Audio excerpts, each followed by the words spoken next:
खुलुमबाय बेलासिनि रादाबाव नोंथांमोनखौ आंनि चेनेलाव गोसो गोथारै बरायहरनाय जाबाय। आसा खालामो नोंथांमोनहा गासै मोजाङै दं। बे समाव आं नोंथांमोननि सिगाङाव बेलासिनि मोननैसो खौरां लाना फैलायबाय। अन्नानै भिडिअखौ स्किप खालामाजासे जोबजासिम नायलांदो आरो भिडिअखौ मोजां मोनदोंब्ला अन्नानै लाइक आरो शेयार खालामनो दाबाव। गिबि रादाबाव दं सासे आइजो इउटुबारनि गोथै देहा मोनदों। मिथिनो मोननाय बादिब्ला गुवाहाटीनि बामुनि मैदामाव बे जाथाया जादों होनना मिथिनो मोनदों। बे आइजोनि मुंखौ प्रियालिना नाथ होनना मिथिनो मोननाय जादों। जाथायनि सोमोन्दै मिथिनो मोननाय बादिब्ला प्रियालिनाया पंकज नाथ मुंनि सासे फार्मासिस्टजों 3 बोसोरनि सिगांनो खराव हाबा जादोंमोन आरो पंकज नाथनि भारा न'आवनो प्रियालिना नाथनि गोथै देहाखौबो मोनदों होनना मिथिनो मोननाय जादों।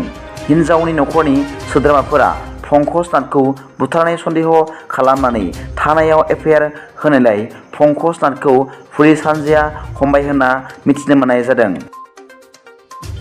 नैथि रादाबाव दं मैया खुंजानाय DSS नन टेकनिकेल आनजादनि OMR एन्सार शीटखौ ससियेल मिडियायाव नुनो मोननाय लोगो लोगोनो DSSनि आनजादाव सोंथि बिलाइखौ भाइरेल खालामनाय नासिमा बेगम मुंनि आइजोखौ दिनै पुलिसआ खाबाय होनना मिथिनो मोननाय जादों।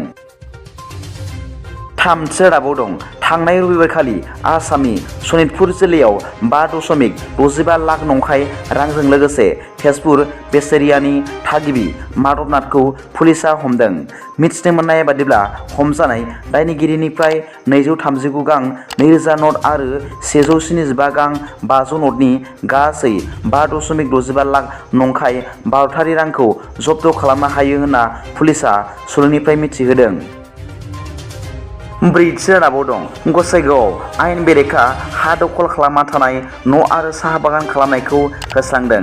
मिथिनो मोननाय बादिब्ला क'क्राझार जिल्ला गसाइगाव सार्केलनि सिङाव सोनाब बंग सीमा श्रीरामपुरनि खोलाहा 15 किल'मिटारसो जानथायाव थानाय पलासगुरि गामियाव 450 बिगा बिजिआर गमाख हानि गेजेराव गासै 310 बिगा बिजिआर गमाख हाखौ सात्तार मिया मुंनि सुबुङा दखल खालामनानै लायो आरो खमैबो 20 बोसोरनिफ्राय 300 बिगा हायाव साहा बागान बानायनायजों लोगोसे न' बां गुदाम अफिस बायदि लुनानै दखल खालामनानै लादोंमोन। बेखौनो दिनै होस्रांदों। दिनैनि बेलासिनि मोननैसो खौरांफोरा दा बेखिनिल'मोन। भिडिअखौ मोजां मोनदोंब्ला अन्नानै लाइक आरो साबस्क्राइब खालामनो दाबाव आरो बेल आइकनआबो थुनानै ला जाहाथे आं गोदान निउस आपडेट लानानै फैब्ला नोंथांनियाव सिगांग्रो नटिफिकेसन सौहैयो। गाबोननि फुंबिलिनि रादाबाव नोंथांमोनखौ आंनि चेनेलाव गोसो गोथारै बरायहरनाय जाबाय। गोजोन्थों। एसेनोसै। जै बर' हारिनि जै।